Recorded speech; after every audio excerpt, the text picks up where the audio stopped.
കുറെ ദിവസം പറയും എനിക്ക് കമ്പനി സെക്രട്ടറിക്ക് പോകണമെന്ന് പറയും. അത് കഴിഞ്ഞിട്ട് അതിന്റെ സബ്ജക്റ്റ് ഒക്കെ വെച്ച് നോക്കുമ്പോൾ പറയും അത് പറ്റൂല, CA തന്നെ പോകണമെന്ന് പറയും. അല്ല, നമ്മൾ ഈ കോഴ്സിലേക്ക് ഇറങ്ങി തിരിച്ചത് തന്നെ പാസ്സാവാൻ വേണ്ടിയിട്ടാണ്.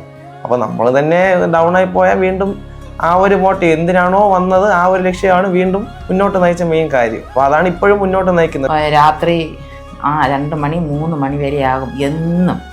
ചെന്ന് കിടക്കാൻ പറഞ്ഞാൽ പോലും കിടക്കൂല. അന്നന്ന് പഠിപ്പിച്ച കാര്യങ്ങൾ നല്ല രീതിയിൽ മനസ്സിലാക്കിയതിന് ശേഷമേ കിടക്കത്തുള്ളൂ. ഞങ്ങളുടെ കുടുംബത്തിൽ വേറെ 2 പേര് CA എടുക്കാൻ ശ്രമിച്ചിട്ട് ഇന്റർവ്യൂ നിന്ന് കരയേറിയിട്ടില്ല. അതുകൊണ്ട് ഇവനെങ്കിലും അത് ചെയ്യാൻ സാധിച്ചതിൽ അവർക്കും വലിയ സന്തോഷമുണ്ട്. അത് പോയിട്ട് 40ാമത്തെ റാങ്ക് ആൾ ഇന്ത്യയിൽ കിട്ടിയതിനും വലിയ അഭിനന്ദനങ്ങളാണ്. ഹായ്, എൻ്റെ പേര് ശ്രീജിത്തു SP.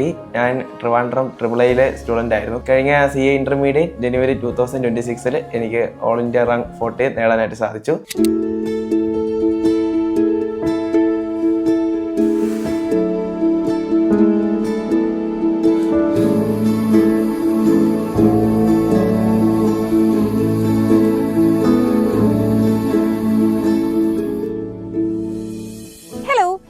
നമ്മൾ ട്രിവാൻഡ്രം നെയ്യാറ്റിൻകരയിലുള്ളത് എന്താണല്ലേ, നമ്മുടെ ട്രിപ്പിൾ ട്രിവാൻഡ്രത്തിൽ നിന്ന് CA Inter both group qualify ചെയ്ത് ഓൾ ഇന്ത്യ 40ാമത്തെ റാങ്ക് കരസ്ഥമാക്കിയ ശ്രീജിത്തുവിന്റെ വീട്ടിലാണ് നമ്മളുള്ളത്. അപ്പോൾ നമ്മളിതിങ്ങനെ കയറി പോകുന്നത് അങ്ങോട്ടാണ്. ഓൾ ഇന്ത്യ റാങ്ക് 40 മാത്രമല്ല, ഓഡിറ്റിംഗ് പേപ്പർ കേരള ടോപ്പർ കൂടെയാണ് ശ്രീജിത്ത്. ഇന്ന് നമുക്ക് ശ്രീജിത്തിന്റെ വിശേഷങ്ങളും കാര്യങ്ങളൊക്കെ അറിയാം.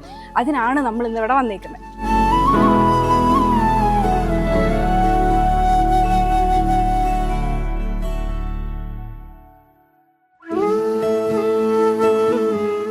അപ്പോൾ ശ്രീജിത്തുവിന്റെ വിജയം നമ്മളും ആഘോഷിക്കുകയാണ്. അപ്പോൾ അതിന്റെ ഭാഗമായിട്ട് ട്രിപ്പിൾ ഭാഗത്തു നിന്നൊരു ടോക്കൺ ഓഫ് ലവ്, ഒരു മെഡലും 10,000 rupees ക്യാഷ് പ്രൈസും ഉണ്ട്. അമ്മ ഇട്ട് കൊടുത്തോളൂ. ഹായ്, എൻ്റെ പേര് ശ്രീജിത്തു SP. ഞാൻ ട്രിവാൻഡ്രം AAA സ്റ്റുഡൻ്റ് ആയിരുന്നു. കഴിഞ്ഞ ജനുവരി 2026 കഴിഞ്ഞ CA ഇൻ്റർമീഡിയറ്റ് ജനുവരി 2026 എനിക്ക് ഓൾ ഇന്ത്യ റാങ്ക് 40 നേടാനായിട്ട് സാധിച്ചു. ബോത്ത് ഗ്രൂപ്പും നല്ല രീതിയിൽ സ്കോർ ചെയ്യാൻ സാധിച്ചു. അതുപോലെ തന്നെ പേപ്പർ നമ്പർ 5 ഓഡിറ്റിംഗ് ആൻഡ് എത്തിക്സിൽ കേരള ടോപ്പർ ആവാനും സാധിച്ചു. സത്യമായിട്ടും എനിക്ക് ഇപ്പോഴും ആ റിയാലിറ്റി അക്സെപ്റ്റ് ചെയ്യാനായിട്ട് സാധിച്ചിട്ടില്ല. എന്തുവന്നെന്ന് വെച്ചാൽ ഇതുവരെ വിചാരിച്ചിട്ടില്ല റാങ്ക് നേടണമെന്നും. അങ്ങനെ ഇതായിരുന്നു ഒരു അച്ചീവ്മെൻറ്റ് പോലെയാണ് ജീവിതത്തിൽ. ഇനിയും ഭാവിയിൽ അടുത്ത CA ഫൈനലിലും നല്ല രീതിയിൽ സ്കോർ ചെയ്യാൻ പറ്റുമെന്നാണ് ഇനിയും പ്രതീക്ഷിക്കുന്നത്. അതിശയം തോന്നി. ഇങ്ങനെയൊന്നും കിട്ടുമെന്നൊന്നും ഞങ്ങൾ ആരും പ്രതീക്ഷിച്ചു. എങ്ങനെയെങ്കിലും ജയിക്കുക എന്നൊരു ലക്ഷ്യം മാത്രമായിരുന്നു. അവിടെ നിന്നാണ് ഇത്രയും മാർക്ക് അവർ സ്കോർ ചെയ്ത് തന്നത്. അതിൽ വലിയ സന്തോഷമുണ്ട്. അവൻ നന്നായി പഠിച്ചിട്ടുണ്ടായിരുന്നു. അവിടെ നിന്ന് ക്ലാസ് കഴിഞ്ഞ് വന്ന് രാത്രി 2 മണി 3 മണി വരെ ആകും എന്നും. ചെന്ന് കിടക്കാൻ പറഞ്ഞാൽ പോലും കിടക്കൂല. അന്നന്ന് പഠിപ്പിച്ച കാര്യങ്ങൾ നല്ല രീതിയിൽ മനസ്സിലാക്കിയതിന് ശേഷമേ കിടക്കത്തുള്ളൂ. അത് പോയിട്ട് അവധിയുള്ള ദിവസങ്ങൾ പോലും ഈ സ്റ്റഡി ഇത് തന്നെയാണ്. എക്സാമിനാണെങ്കിൽ ഇതിനെക്കാട്ടിയും കൂടുതൽ ഹാർഡ് വർക്ക് ചെയ്തുകൊണ്ടിരിക്കുകയായിരുന്നു. എന്തായാലും ജയിക്കും എന്ന പ്രതീക്ഷയായിരുന്നു. ഇത്രയും മാർക്കൊന്നും ഞങ്ങൾ പ്രതീക്ഷിച്ചില്ല. CA +2 ടൈമിലായിരുന്നു ഞാൻ CA കുറിച്ച് അറിയുന്നത്. ആദ്യം CA എടുക്കണമെന്നൊരു ലക്ഷ്യമേ ഇല്ല. ഞാൻ ബാക്കി എല്ലാ കോഴ്സിനെ കുറിച്ച് അന്വേഷിച്ചു. അപ്പോൾ എല്ലാ കോഴ്സും എല്ലാത്തിനും അതിൻ്റേതായ ഓപ്പർച്യൂണിറ്റീസും എല്ലാം ഉണ്ട്. പിന്നെ എല്ലാം വെച്ച് കമ്പയർ ചെയ്ത് അതിൻ്റെ അഡ്വാൻറ്റേജസും എല്ലാം കൺസിഡർ ചെയ്തും ഫൈനാൻഷ്യൽ പരമായി എനിക്ക് പറ്റുന്ന ഒരു കോഴ്സ് സെലക്ട് ചെയ്യണമെന്നൊരു ഓപ്ഷനിൽ അവസാനം എത്തിച്ചെന്നാണ് CA. പിന്നെ CA നോക്കുമ്പോൾ ഇന്ത്യയിൽ തന്നെ കൊമേഴ്സിൽ ഏറ്റവും ടോപ്പ് നിൽക്കുന്ന ഒരു കോഴ്സ് CA തന്നെയാണ്. അതിൽ പഠിക്കാനുള്ള കോസ്റ്റ് ആയാലും കമ്പാരിറ്റീവ്ലി അതർ കോഴ്സസിനെ വെച്ച് നോക്കുമ്പോൾ കുറവാണ്. അപ്പോൾ എനിക്ക് പറ്റും എന്ന് തോന്നിയത് കോഴ്സ് CA ആയിട്ട് എനിക്ക് തോന്നി. അതാണ് ഞാൻ പിന്നെ CA ചൂസ് ചെയ്യാനുള്ള മെയിൻ കാരണം. അടിപൊളി ജേണി ആയിരുന്നു. ഏറ്റവും നല്ലൊരു ബാച്ചായിരുന്നു നമ്മളത്. ഫാക്കൽറ്റീസും എല്ലാ സ്റ്റാഫും പറയുന്നത് നമ്മൾ നല്ലൊരു ബാച്ചായിരുന്നു എന്ന്. പിന്നെ എടുത്തു പറയേണ്ട ഫാക്കൽറ്റീസിനെ തന്നെയാണ്. വേണു സാറായാലും ജസ്റ്റിൻ സാറായാലും ഡിനു സാറായാലും പ്രേം സാറായാലും എല്ലാവരും, പിന്നെ നിത്യൻ സാറായാലും എടുത്തു പറയേണ്ട പേര് തന്നെയാണ് എല്ലാവരും നല്ല ഇൻസ്പയറിങ് ആയിരുന്നു. നമ്മൾ ഓരോ ടൈമിലും നമ്മൾ സ്റ്റഡീസിൽ നിന്ന് കുറച്ച് പിന്നോട്ട് പോകുന്നത് കാണുമ്പോൾ തന്നെ അവരെ നല്ല രീതിയിൽ മോട്ടിവേറ്റ് ചെയ്ത് വീണ്ടും അതേ ട്രാക്കിലേക്ക് കൊണ്ടുവരാൻ അവർക്ക് നന്നായി സാധിച്ചിട്ടുണ്ട്. പിന്നെ ഏറ്റവും എടുത്തു പറയേണ്ട AAA വർക്ക് ബുക്കും മെറ്റീരിയൽസും അത് തന്നെയാണ്. അതാണ് കൂടുതൽ സോൾവ് ചെയ്തത്. എല്ലാ ക്വസ്റ്റ്യൻസും ഒരു വർക്ക് ബുക്കിനകത്ത് കിട്ടുമ്പോൾ വേറെ ക്വസ്റ്റ്യൻസ് അന്വേഷിച്ച് പോകേണ്ടതായിട്ട് വന്നില്ല. ടൈം സേവ് ചെയ്യാനായിട്ട് സാധിച്ചു. അപ്പോൾ അത് വെച്ച് തന്നെയാണ് പ്രാക്ടീസ് ചെയ്തതും വർക്കൗട്ട് ചെയ്തതും എല്ലാം ചെയ്തു. അപ്പോൾ അത് വെച്ച് പാസ്സാവാനും സാധിച്ചു, റാങ്ക് നേടാനും സാധിച്ചു. ഇത് ആദ്യം ഞാൻ വിചാരിച്ചത് എല്ലാ സബ്ജക്റ്റും ഈക്വൽ ഇമ്പോർട്ടൻസ് കൊടുക്കാതെ തന്നെ പോകാമെന്നാണ് വിചാരിച്ചത്. അപ്പോൾ അതുപോലെ തന്നെയാണ് തുടക്കം മുതൽ അവസാനം വരെ പോയതും. ബട്ട് ഇടയ്ക്ക് വെച്ച് മോക്ക് ടെസ്റ്റ് അറ്റൻഡ് ചെയ്യുമ്പോഴാണ് മനസ്സിലാക്കുന്നത് കുറച്ച് സബ്ജക്റ്റ് ചില ഏരിയാസ് വീക്കാണ്.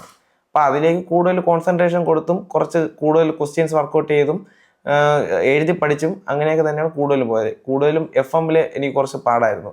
അപ്പോൾ ഞാൻ കുറേ ക്വസ്റ്റ്യൻസും വർക്കൗട്ട് ചെയ്തു, അങ്ങനെ വർക്ക് ബുക്ക് സോൾവ് ചെയ്തു, ആ രീതിക്കാണ് പ്രാക്ടീസ് ചെയ്ത് പോയത്. എനിക്കിഷ്ടമുള്ള വഴി ചൂസ് ചെയ്യാനാണ് അവർ ആദ്യമേ പറയണത്. ആദ്യമേ നിനക്ക് പറ്റുമെങ്കിൽ താല്പര്യം ഉണ്ടെങ്കിൽ ഏത് കോഴ്സ് എടുക്കാനും പഠിപ്പിക്കാൻ തയ്യാറാണെന്ന് ആദ്യമേ പറഞ്ഞിട്ടുണ്ടായിരുന്നു.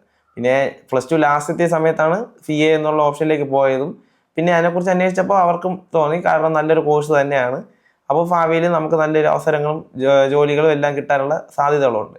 അപ്പോൾ എല്ലാം വെച്ച് അവരും നല്ല സപ്പോർട്ടീവായിരുന്നു. അവന് CA ആയിരുന്നു ആഗ്രഹം, കൊമേഴ്സ് എടുക്കണമെന്ന് തന്നെയായിരുന്നു ആഗ്രഹം.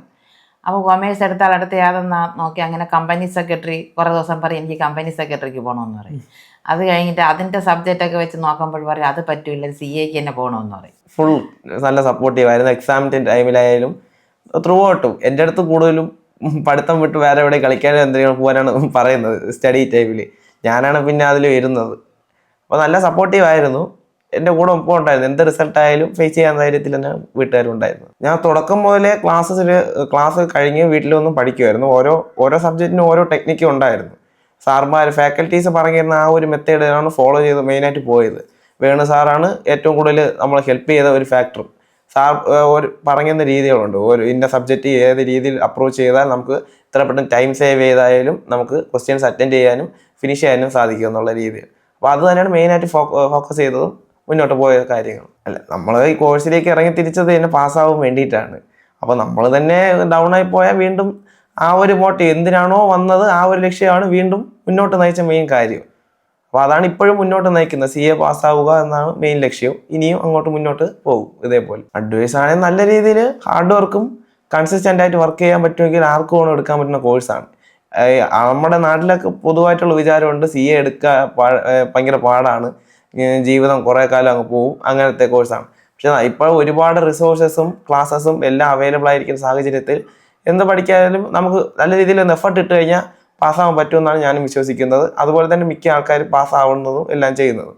അപ്പം അത്ര പാടുണ്ട്, പക്ഷേ നമ്മളെ കൊണ്ട് മാനേജ് ചെയ്യാൻ പറ്റുന്ന സിലബസും കാര്യങ്ങളുമാണ് ഇതിൽ ഉണ്ടെന്നാണ് ഞാൻ വിശ്വസിക്കുന്നത്. മെമ്മറബിൾ മൊമെന്റ് ഒരുപാടുണ്ട്. കൂടുതലും ഫാക്കൽറ്റി ആയിട്ട് ഇന്ററാക്ട് ചെയ്യുന്ന ടൈമിലായിരുന്നു. ജസ്റ്റിൻ സാറ് ക്ലാസ്സിൽ നല്ല അടിപൊളിയായിരുന്നു സാറ്.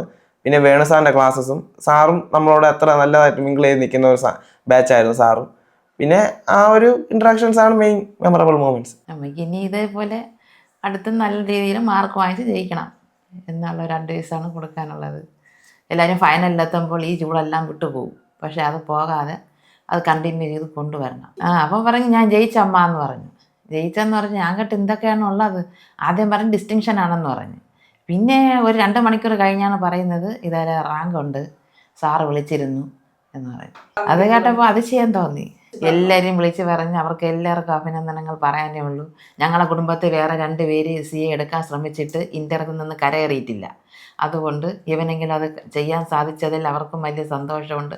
അത് പോയിട്ട് 40ാമത്തെ റാങ്ക് ആൾ ഇന്ത്യയിൽ കിട്ടിയതിനും വലിയ അഭിനന്ദനങ്ങളാണ്. ഇനി ഏതാ ഇൻസ്റ്റിറ്റ്യൂട്ടിലാണ് പഠിച്ചത് എന്നൊക്കെ ഒന്ന് എല്ലാവരും ചോദിക്കാൻ തുടങ്ങി.